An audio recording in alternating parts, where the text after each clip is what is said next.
Bonjour à toutes et à tous et bienvenue dans cette nouvelle vidéo. Pour ceux qui ne l'auraient pas encore vu, il y a quelques jours, j'ai mis une vidéo en ligne sur la réglementation sur les armes et munitions dans le cadre du piégeage. Dans cette vidéo, il y a un petit jeu concours pour gagner une casquette Aimpoint, le fabricant d'optique. Donc n'hésitez pas à aller voir cette vidéo et participer au jeu qui se termine le 30 octobre à midi. N'hésitez pas également, si ce n'est pas déjà fait, à vous abonner à la chaîne. On est presque à 200 abonnés à l'heure où j'enregistre cette vidéo-là, pardon, et j'en suis content. En préambule, j'ai eu une petite réflexion sur les réseaux sociaux. Donc après vérification, c'est vrai. Entre chaque phrase, etc., je dis souvent ou alors je laisse les E un peu s'allonger quand je dis je, ou etc. Je ne m'en étais pas rendu compte jusqu'à présent. On m'en a fait la réflexion d'une manière pas aimable, mais c'est pas grave. J'aurais au moins le mérite, entre chaque E, d'essayer de partager des infos. Voilà, donc je ferai la réponse à... Si ça dérange, j'en suis désolé. Je vais essayer de travailler dessus, mais à mon avis, à 58 ans, je crois qu'il est un peu tard. En même temps, c'est pas... Vous voyez, je m'en rends compte. En même temps, c'est pas un concours d'éloquence. Donc voilà, je vous dis, entre chaque E, écoutez bien, il y a des infos. Si ça vous dérange, j'en suis désolé. Pour l'intéresser, vu la façon dont le commentaire a été mis, il y en a beaucoup des E, mais là en plus je suis énervé. Donc si ça dérange, bah, écoute, je ferai la même réflexion que je fais à certains qui font des commentaires sur les programmes de télévision en disant c'est pas bien, tu changes de chaîne et puis c'est tout. Voilà. Affaire classée. Donc, vraiment désolé pour les E, il y en a, c'est vrai, j'ai vérifié, ça peut même être un peu ennuyeux, mais c'est comme ça. Donc aujourd'hui, comme je vous l'avais annoncé dans la dernière vidéo sur la réglementation, je vais vous présenter une arme pour le piégeage. Donc vous connaissez tous la Chiappa en calibre 22, donc qui est adoptée quasiment par tous enfin, par une grande partie des piégeurs. Moi le premier, j'en suis fan, elle est pratique. Elle n'est pas encombrante, elle est légère, voilà, elle avale tout. Mais je ne vais pas vous parler de la Chiappa en calibre 22, je vais vous parler de sa petite sœur en calibre 9 Flaubert. Alors certains trouvent la 22 moche, moi je ne suis pas d'accord, il faut qu'elle ait un look un peu sympa. La 9, effectivement, elle n'a vraiment rien pour elle. Donc on va en parler, je vais vous la présenter et vous dire ce que j'en pense surtout parce que autant je pense que du bien, malgré, bon, après c'est une affaire de goût, je pense que du bien de la Chiappa en 22, la 9 c'est une autre histoire.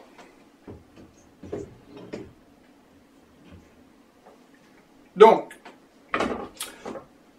la Chiappa en 9, donc elle est un peu plus longue que sa petite sœur en 22, elle mesure 98 cm de haut pour un poids de 1,230 kg. Le modèle en 22 ne mesure que 84 cm et 48 cm pliés, alors que celle-là, une fois repliée, elle fait 62 cm sur à peu près 16 de largeur.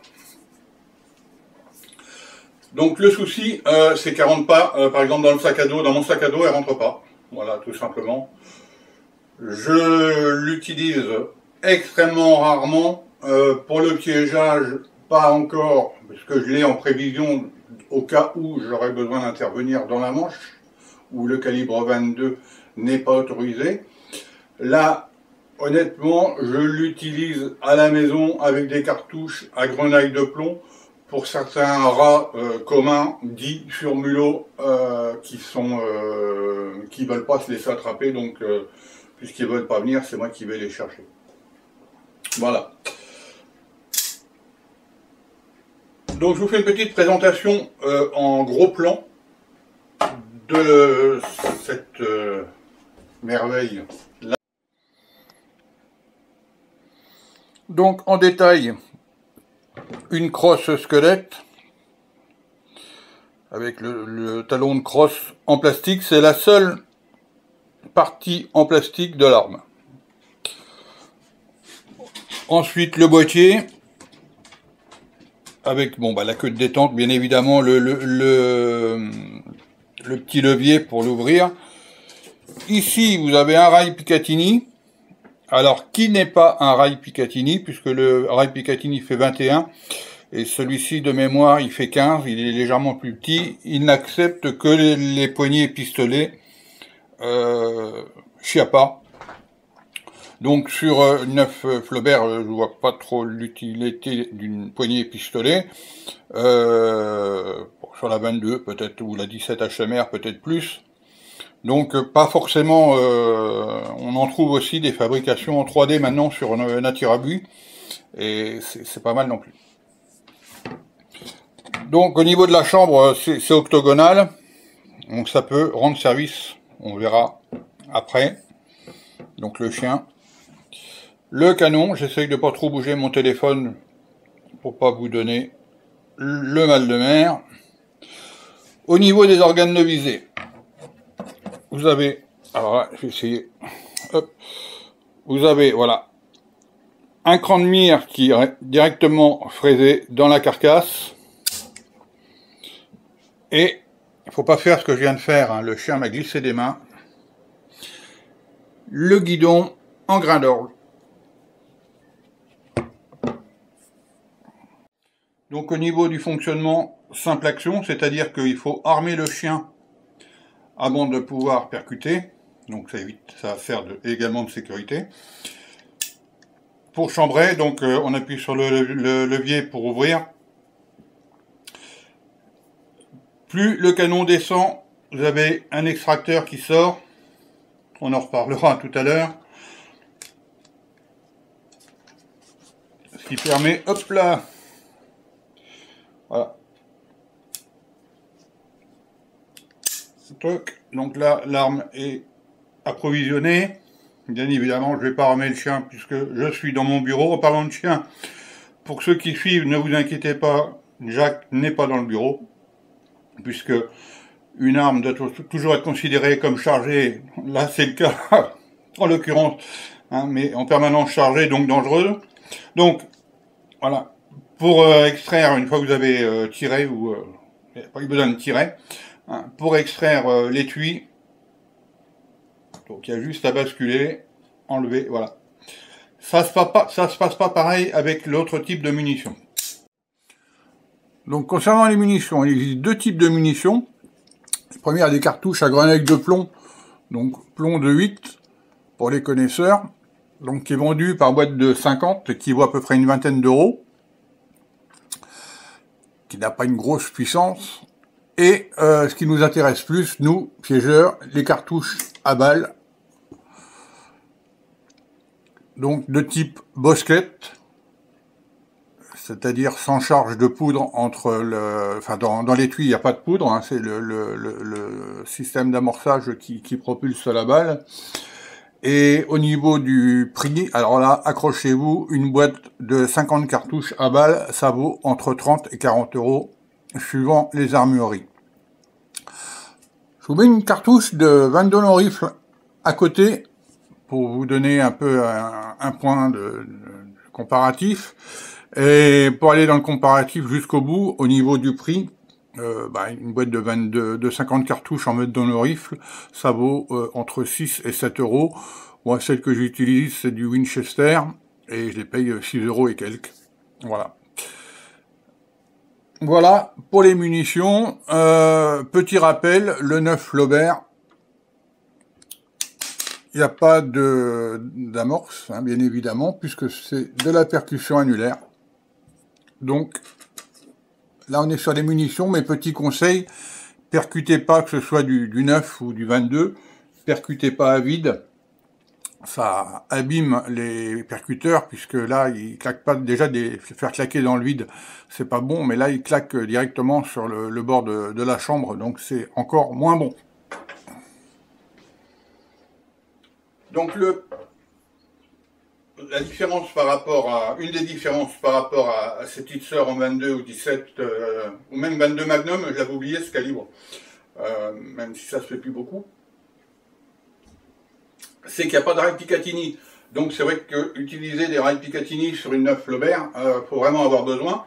Si malgré tout l'ambi vous en prenez, j'ai trouvé des petits accessoires sur le site chinois, je vais le citer, c'est pas grave, habituellement je ne cite pas de marque, Ali, hein, AliExpress, ou Alibaba, donc qui permet d'avoir 4 rails. Hein. Et comme ici on a une partie octogonale, ça s'ajuste parfaitement. Il y a juste à l'enfiler. Hop. Les clés 6 pans qui sont livrées avec, donc c'est formidable. On peut en mettre 2. Je vais vous les mettre sans que ce soit trop long. Normalement ça devrait être top. Et alors, le problème c'est que j'ai pas prévu mes clés, donc c'est pas grave. Et également, vous avez toujours sur le même site, ils vendent du rail Picatinny au kilomètre. Donc vous pouvez aller rajouter par-dessus. Alors ça peut, on va en reparler tout à l'heure, mais c'est vrai que la prise en main, comme sur toutes les Chiappas, c'est pas le top. On n'y arrive pas. Donc le fait de rajouter un morceau par-dessous, ça vous permet, quand vous épaulez, d'avoir quand même quelque chose de plus conséquent. Parce que alors c'est vrai que si on enlève, donc après on peut mettre lampe, laser, ce qu'on veut dessus, mais enfin je vous rappelle quand même que c'est du 9 Flaubert, donc il ne faut pas non plus. Moi honnêtement, pour l'usage que j'en fais quand j'ai besoin pour les rats, je mets une petite lampe dessus à déclenchement, à allumage, je ne sais plus comment on dit, avec un petit interrupteur sous le pouce, voilà, on va dire ça comme ça, et donc ça me permet d'éclairer vraiment au moment où j'ai besoin, pour pouvoir tirer les rats quand il fait un peu sombre. Et donc pour revenir à ce que je vous disais tout à l'heure, c'est vrai que ça reste une Chiappa, et les Chiappas, le problème pour épauler et pour tirer avec, c'est toujours un peu compliqué, parce que les crosses sont spéciales, les carcasses sont assez fines, bon, les canons encore plus sur ce modèle-là, mais même sur la 22, 17 ou 22 mag, c'est quand même juste. Donc c'est vrai que pour épauler et pour tirer avec, c'est toujours un peu compliqué. Voilà. Donc de rajouter quelque chose dessous, ça. Vous pouvez l'utiliser également, le rajouter sur une, comme c'est du 21 Picatinny 21 standard, vous pouvez rajouter ça sur un modèle en 22, ça donne un peu de corps. Voilà, au niveau technique et présentation de la bête. Donc je vous invite à aller faire un essai de tir, à l'extérieur bien évidemment, et on se retrouve tout à l'heure. Donc la cible. Alors j'ai prévu une bouteille d'eau de 5 litres. J'espère pouvoir récupérer la balle. Et en avant de la bouteille, une planche de contreplaqué de 8 mm d'épaisseur qui a à peu près la même résistance qu'un os. Donc puisqu'on est censé faire des tirs pleine tête pour que ce soit rapide et efficace. Donc j'ai choisi cette option-là. Bon, alors je vais uniquement vous faire un tir avec une cartouche à balle. Ça ne sert à rien d'envoyer de la grenaille parce que de toute façon ça ne sert pas à grand chose.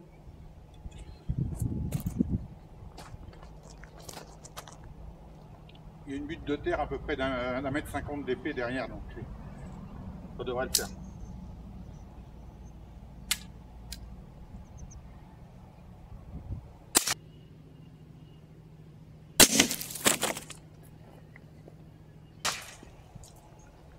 Et voilà. Je laisse l'étui à l'intérieur, on en reparle après, c'est là que vont arriver les problèmes. Voilà, donc résultat du tir. la planche de contreplaqué, bien évidemment, c'est passé à travers. Et le problème, c'est que c'est passé au travers de la bouteille. Malgré un tir fichant, et je pensais que ça arrêterait quand même. Voilà. Donc, efficace pour la mise à mort, sachant que là, j'ai engagé la cible, j'étais à 7 mètres. 7 mètres, j'avais pas beaucoup plus de recul, et je voulais pas faire plus, donc voilà, j'ai engagé à 7 mètres, et point visé, point atteint, puisque j'avais visé le dessus du ruban, donc je suis pile dessus. Voilà, donc retour du test de tir. Et donc, je vous disais tout à l'heure qu'il y avait un problème, que les problèmes allaient arriver. Quand on veut enlever l'étui après un tir, hein, ce qui se passe, voilà, l'extracteur dépasse l'étui. Donc j'ai essayé, moi il n'y a pas 50 façons de faire. Il faut juste prendre une pince. Juste prendre une pince et extraire l'étui tout simplement. Voilà, alors forcément, s'il y a un point négatif majeur sur celle-ci, sur la chape à neuf, c'est bien ce problème d'extraction. Moi j'ai essayé de voir si on pouvait ralentir la course de l'extracteur, j'ai démonté, j'ai pas réussi. Donc il y a peut-être des gens qui sont plus malins que moi. Si vous avez une solution, n'hésitez pas à la mettre en commentaire. Pour ma part, j'ai pas trouvé. En conclusion, puisqu'il faut bien conclure, on va pas épiloguer sur celle-là. Ouais, si j'avais un conseil tout simple à vous donner, malgré que Chiappa c'est quand même du matériel qui est robuste, un look qui plaît ou qui plaît pas, mais qui est robuste. Si j'avais un conseil à vous donner, c'est que si vous avez besoin d'acheter une neuve, de ne pas prendre une Chiappa, tout simplement. C'est pas pratique. Vous avez vu pour l'histoire d'extraction des étuis, c'est voilà, faut sortir la caisse à outils. Je me répète, si quelqu'un a une astuce pour ce problème d'éjection, enfin d'extraction d'étuis de cartouches à balles, n'hésitez pas à le mettre en commentaire, ça pourra rendre service à tout le monde. Voilà. Prochain rendez-vous pour la 22. Je préférais vous présenter celle-là en premier parce que des vidéos sur la Chiappa en 22, il y en a sur YouTube et ailleurs, il y en a déjà pas mal. Mais je vous ferai quand même une vidéo dessus avec en complément dans la vidéo les munitions que moi j'utilise pour le piégeage, c'est ce qui vous intéresse. Hein. N'hésitez pas à mettre des commentaires, voilà, bon ou mauvais. Hein. Là, le commentaire où je vous parlais en intro, ça m'a pas fait trop plaisir, mais bon, après, donc il m'a été mis sur un réseau social. Bon, j'ai dit que je ne revenais pas dessus. Abonnez-vous à la chaîne, mettez un petit pouce bleu si vous aimez les E. Non, j'ai promis que je ne reviendrai pas. Je vous dis à très bientôt pour la Chiappa en calibre 22 et les munitions qui vont bien pour nos amis les ESOD. À bientôt.